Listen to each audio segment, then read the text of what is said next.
नमस्कार सर, मेरा नाम राजू है। आज हम बात करेंगे बेस्ट लार्ज कैप कैटेगरी में कौन कौन सा फंड है। जब पैसा, मैं हमेशा बोलता हूँ मिड कैप स्मॉल कैप में जब एक्यूमुलेशन फेज है तो आपको मिड कैप स्मॉल कैप में रखना है। पर जब टारगेट अचीव हो जाए, 1 करोड़ का, 2 करोड़ का, 5 करोड़ का टारगेट अचीव हो जाए या कहीं से लमसम पैसा आए और उसको थोड़ा सा सेफ चलना है तो लार्ज कैप कैटेगरी में पैसा रखना चाहिए। तो 4 लार्ज कैप के बारे में यहाँ पर बताता हूँ। हमेशा मैं पहले भी बोला हूँ, जो बैंक रिलेटेड एएमसी है मैं उसमें ज़्यादा प्रेफर करता हूँ इन्वेस्ट करना। जो साधारण लोग हैं जिनको लंबे समय तक इन्वेस्टेड रहना है, वेल्थ क्रिएशन करना है, तो बैंक रिलेटेड जिसका बैंक भी है और म्यूचुअल फंड भी है, तो एसबीआई ब्लू चिप में आप देखेंगे लार्ज कैप कैटेगरी में 34,000 करोड़ का एसेट इसके पास है। एचडीएफसी टॉप 100 जो लार्ज कैप कैटेगरी में है 22,000 करोड़ का एसेट इसके अंडर है। आईसीआईसी ब्लू चिप काफ़ी पुराना फंड, 34,000 करोड़ इसके पास एसेट है। एक्सिस ब्लू चिप इसके पास 36,000 करोड़ है। मतलब हम सब लोगों ने यहाँ पे 36,000 करोड़ रुपया इन्वेस्ट किया है। अब इसका क्या परफॉर्मेंस है तो इसको देखते हैं। लार्ज कैप कैटेगरी में लास्ट 10 ईयर्स में किसी ने 5 लाख रुपया वन टाइम यहाँ पे डाल दिया तो पहले नंबर पे तो आता है मेरा एसेट। नाम नहीं सुना होगा लोग, भरोसा ही नहीं होगा। तो दूसरे नंबर पे है एसबीआई ब्लू चिप 34,730 करोड़। 2012 से लेकर 2022 तक एक बार पैसा जमा कर दिया 2012 में 5 लाख रुपया, उसका वैल्यू आज देखते हैं 20,67,000 है 15% के रेट से। फिर मैंने इन्हें बताया था आईसीआईसी बैंक रिलेटेड एएमसी, फिर उसके बाद एक्सिस ब्लू चिप और बाद में जाके कहीं आ जाता है एचडीएफसी टॉप 100। ये तो बहुत दूर है राजू भैया, ऊपर वाला अच्छा था, लास्ट 10 ईयर्स में ये देख रहे हैं तो ऐसा लगता है ना कि एचडीएफसी तो बहुत नीचे है। चलिए अब 1 साल में रिटर्न देखते हैं क्या है। 10 साल में तो एचडीएफसी बहुत पीछे था, 1 साल में देखते हैं। लास्ट 1 ईयर में लार्ज कैप कैटेगरी में एचडीएफसी दूसरे स्थान पे है। अच्छा, लास्ट 10 ईयर्स में देखते हैं पहले स्थान पे कौन सा था। पहले स्थान पे देखते हैं Mirae asset large cap. Last 1 year में देख लेते हैं। लास्ट 1 ईयर में मीरा एसेट कहाँ है?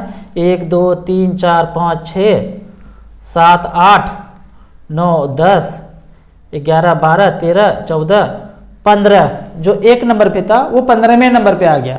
मतलब जो क्रिकेट का खिलाड़ी पिछले मैच में शतक मारा था अगले बार 4-5 रन बना के आउट हो गया। तो ऐसे ही चलता है, पूरा टीम कॉम्बिनेशन से हर मैच जीता जाता है या हार जाते हैं। तो ये कहना कि जो टॉप पे हमेशा टॉप पे रहेगा और जो बॉटम में हमेशा बॉटम पे रहेगा, ऐसा होता नहीं है। इसीलिए मैं बोलता हूँ कि जिसके पास एसेट ज़्यादा है ना और बैंक रिलेटेड एमसी है ना, अब लंबे समय में यहाँ पे आपका नैया पार हो ही जाएगा।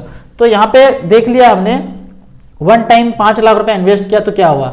अब बात करते हैं कि इसी फंड में एचडब्ल्यूपी किया, पेंशन किया, 10 लाख रुपया वन टाइम रख दिया, 6,000 रुपये पर मंथ पेरेंट्स के लिए, बच्चों के एजुकेशन के लिए, किसी को भी आपको 6,000 रुपये पर मंथ पेंशन के तौर पे देना है, वाइफ को ही खर्च करने के लिए देना है। 10 लाख वन टाइम रख दिया।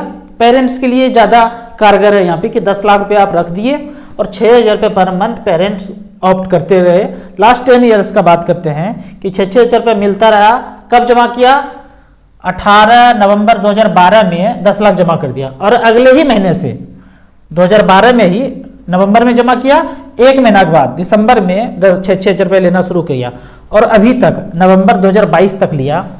तो देखते हैं एसबीआई ब्लू चिप में 10 लाख तो जमा किया, 6,000 रुपये पर मंथ लिया, दिसंबर 2012 से लेके नवंबर 2022 तक 120 महीना ले लिया तो 7,20,000 वापस मिल गया। जमा 10 लाख किए थे, 7,20,000 रुपया 10 साल में वापस आ गया और बाद में बैलेंस कितना बच गया? 26,49,000। 15% का रिटर्न यहाँ पे जनरेट करके मिला है।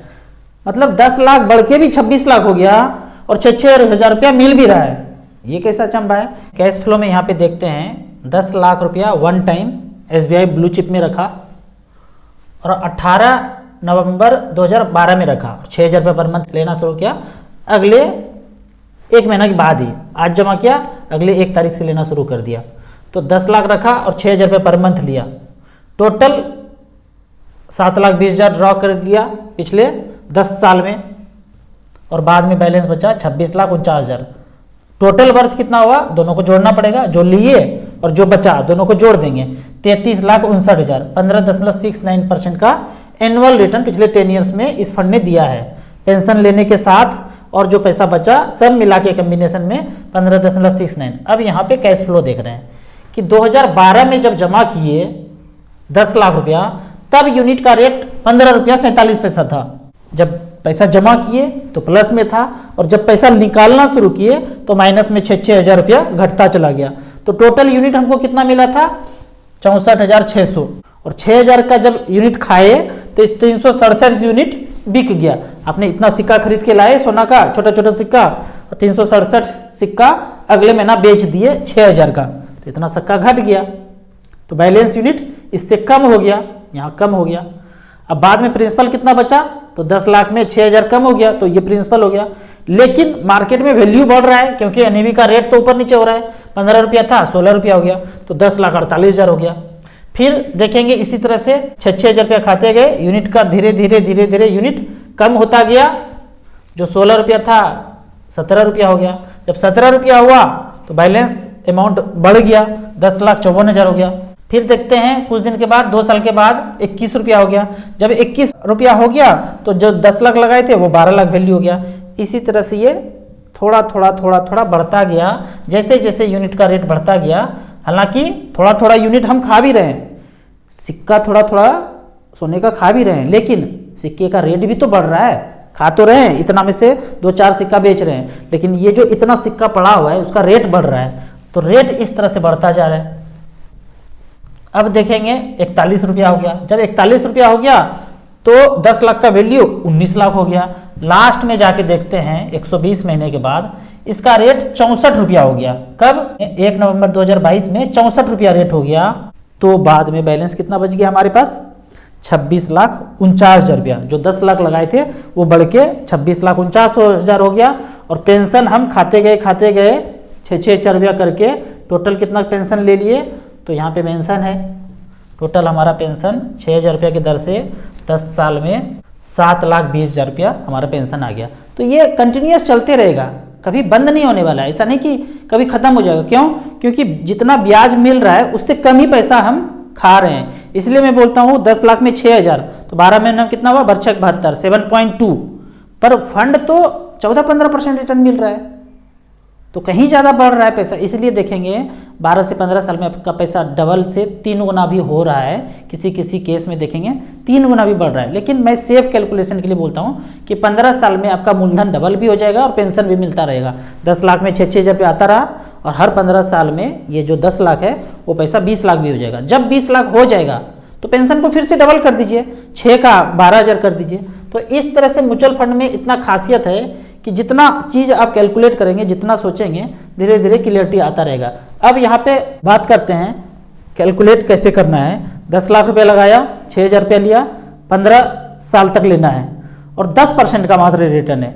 तो टोटल 15 साल, वहाँ पीछे तो हम 10 साल का कैलकुलेट किए थे। अब यहाँ पे 15 साल का बात करते हैं और 10% ही कैलकुलेट करते हैं। 6-6 हज़ार रुपया लेते गए तो 10,80,000 ले लिए। 10,80,000 रुपया तो ऑप्ट करके अकाउंट में आ गया। बाद में बैलेंस वर्थ बच गया 19,46,000 रुपया। और टोटल वर्थ देखते हैं तो 30,26,000 रुपया है। इसी तरह से इसका कैश फ्लो भी है कि 10 लाख लगाया, इंटरेस्ट कितना गेन हुआ 10% के रेट से? एक महीने में 8,283 रुपया। और उस महीने हमको लास्ट के मंथ में 6,000 रुपया ही लेना है। लेना 6,000 है, इंटरेस्ट थोड़ा सा ज़्यादा बढ़ गया, तो ये पैसा धीरे धीरे करके एक्यूमुलेट होता गया। इस तरह से एक्यूमुलेशन के साथ छोटा छोटा अमाउंट बढ़ते बढ़ते ये पैसा लास्ट में 19,46,000 हो गया। दोनों को जोड़ देते हैं, जो पैसा लिए और जो पैसा मिला दोनों को जोड़ते हैं तो टोटल वर्थ 15 साल में 30,26,000 होता है। लगाए 10 लाख ही थे। तो इस तरह से देखेंगे लार्ज कैप कैटेगरी में आपको ज़्यादा बड़ा पैसा आता है, या फाइनेंशियल प्लानिंग करके जो आपने फाइनेंशियल फ्रीडम पाया उसके बाद अगर पैसा इन्वेस्ट करना है, पार्क करना है लंबे समय के लिए, ज़रूरत नहीं है। क्योंकि प्लॉट फ्लैट तो खरीदने वाले हैं ही नहीं। अगर हमारा वीडियो देख रहे हैं, फॉलो कर रहे हैं, प्लॉट फ्लैट तो बाद में भी नहीं खरीदना है। एक घर जरूर होगा पर पैसा हो गया 3-4 करोड़, तो करेंगे क्या? यहीं पे पड़ा रहेगा। तो वो कहाँ पड़ा रहेगा?